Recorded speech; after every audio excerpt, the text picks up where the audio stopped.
In Great Britain, 53 out of 100 driving tests resulted in a fail, on average over the last 7 years. Why so many fails? Is it too hard? Is it the instructor? Is it the pupil? Is it the system?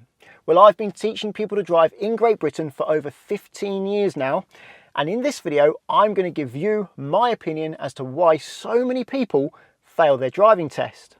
It's actually a combination of all 4 reasons: the driving test standard, the instructor, the pupil and the system. I'm going to start with the standard. Driving in Great Britain isn't easy. Great Britain has a fast expanding population, and even in my near 20 years of driving, I've noticed quiet junctions become busy junctions that then need to be redesigned to cope with the higher level of traffic, sometimes redesigned in a way which makes them mildly dangerous. Often there's no road sign to tell you which lane you need, and you don't find out which lane you need until it's too late. The road markings are faded, the roads are broken, junctions can be so busy that you need to be skilled enough to take a small opportunity if you're ever going to go. And you can be driving down a narrow country road where something big comes the other way, where there's barely enough room to fit through, or not enough room and someone needs to reverse. Granted, they don't expect you to be a seasoned driver, but you don't get away with much, and you have to share the road with other road users who may not be using the road in a safe and legal way. You may be sticking to the speed limit, abiding by the law, whilst getting abuse for doing so. So driving in Great Britain isn't easy, and the standard you need to get to pass the driving test takes practice. But do you think it's a good idea to lower that driving standard in order to increase the driving test pass rate? I don't think so. As a learner driver, you can understand the standard you need to reach, and you can practice driving to reach that standard. The real reason why people fail the driving test is the reason why they don't practice enough before they take the test. And that neatly leads me on to the next 2 causes for that low pass rate: the instructor and the pupil. Now, the instructor and the pupil have different agendas, and you would think that the instructor's agenda would bring up the pass rate, and it does, but not by enough. And I'll explain why later. But the instructor's agenda is to have a high pass rate. They should be taking pupils to test who are likely going to pass. It's unlikely they're going to fail. What does that mean? Well, let's say if they took 10 pupils to test, 8 to 9 of them passed and 1 to 2 failed. Let's say an 85% pass rate. Not many instructors achieve that, but if you do, you're pretty good at your job. That's considered an excellent instructor. That's what the instructor wants to achieve. So that should bring up the pass rate, and it does a bit. But there is a major problem. The pupil's agenda is somewhat different. And I don't blame the pupil for having this agenda, because once upon a time I was learning to drive, and I spent nearly all my money getting behind the wheel of my first car. You see, the pupil is spending a lot of money on driving lessons, and if they're not, someone else is, and they may feel bad about that. Or the person who is spending the money may be putting them under pressure to take their test. Have you done your test yet? Are you ready yet? I passed in this many hours. I'm still paying for these lessons every week.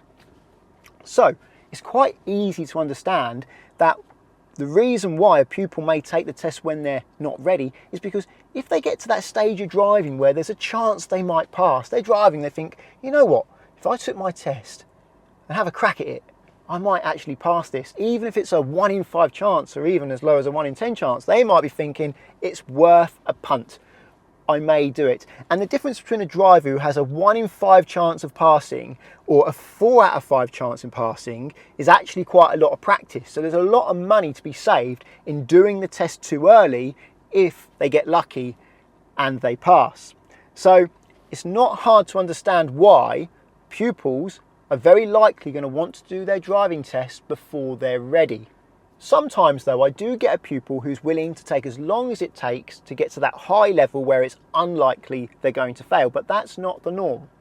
Other pupils don't actually have a money limit, but it's a time limit. They have a test booked at a certain time, and after that time, they're not going to be able to learn. Something's happening in their life. They might be going traveling or going to uni, but they don't want to learn after that time. If they fail that test, that's it. So if they get to that test date and they're not ready, well, if they don't take the test, they're definitely not going to pass. But if they do take the test, there's at least a slight chance that they would pass, so they're going to want to do the test regardless. And if their instructor refuses to take them because they're not ready enough, they will try and find a way to go to test with somebody else's car. You may be thinking, an instructor wants to hang on to pupils because they get more money out of that pupil. But that is completely false. Because yes, the pupil spends more money, but the instructor doesn't get any more money, because when the instructor is finished with pupil A, they just move on to pupil B. They're still doing the same number of hours per week. So they're still earning the same amount of money. So there's no incentive to keep pupils longer than that's needed. The reason why an instructor will keep a pupil until they're at a high level is because they want a high pass rate. Yes, it's true, if a driving instructor isn't busy, you could say maybe they would try and hang on to that pupil longer to get more lessons out of them. But that's unlikely to have been the case over the last 3 or 4 years, because demand for lessons has been high. Driving instructors have put their prices up, yet stayed busy. And even a lousy instructor should have easily found enough pupils to stay busy over the last few years. But things are changing. Driving lesson prices, they did go up, but wages are catching up and things are leveling off. I've done my research and I've made a video. I'll leave a link to it up there. So there's actually a financial incentive for a learner driver to take their driving test before they're ready.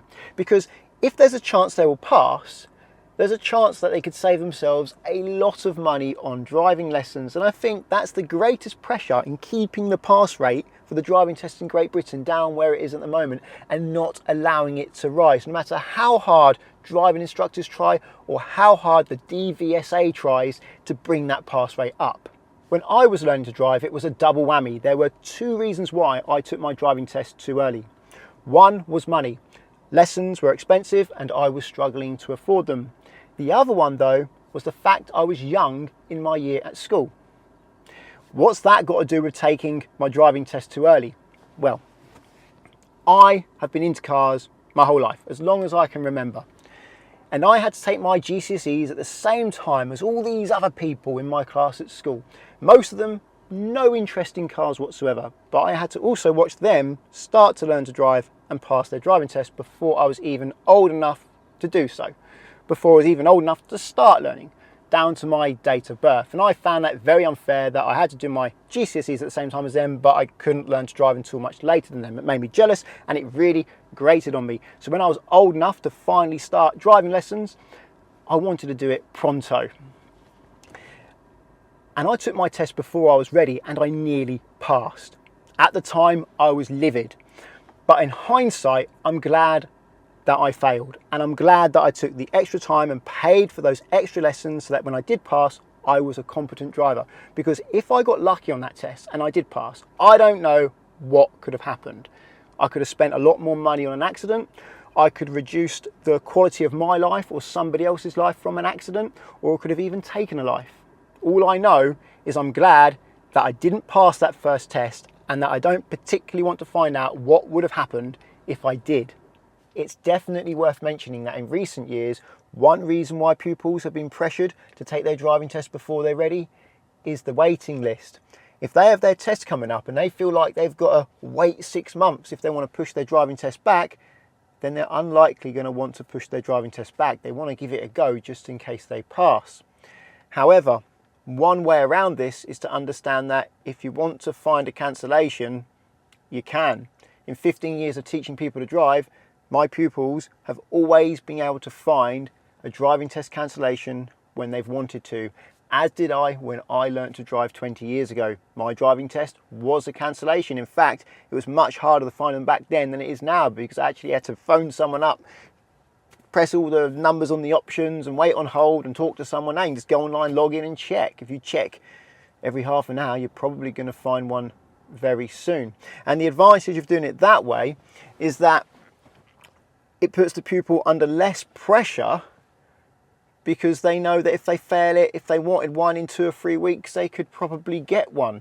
If they feel like if they fail it, they're going to have to wait 6 months. Wow, that's a lot of pressure to be under when they're taking their driving test, and that's not going to help them pass. It's not going to help the pass rate, which is why I always explain to my pupils that they can find cancellations, and actually that's often how they find their tests.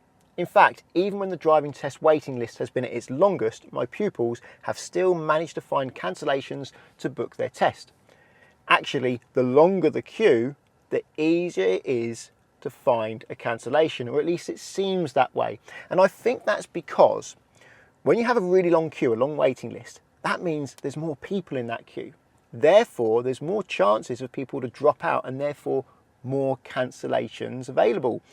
I'm sure demand is higher for the cancellations when the queue is longer, but anecdotally, in my experience, the longer the queue, the easier it is to find cancellations, and the shorter the queue, the harder it is to find cancellations. But when the queue is short, it doesn't really matter.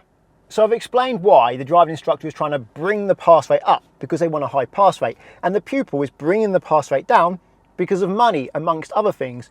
But what I haven't explained is why the average driving instructor in Great Britain actually has a pass rate of around about 50% when they should be aiming for higher.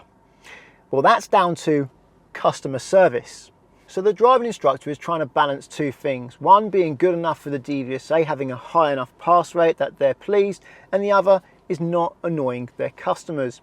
Because if a driving instructor only took people to driving test who were very likely to pass, it's likely they're going to annoy a lot of their customers, a lot of their pupils who want to take the test early. Therefore, their pupils are less likely to stay with them. They're more likely to try and do the test in their own car or someone else's car that they know. And they're less likely to recommend that instructor to someone else.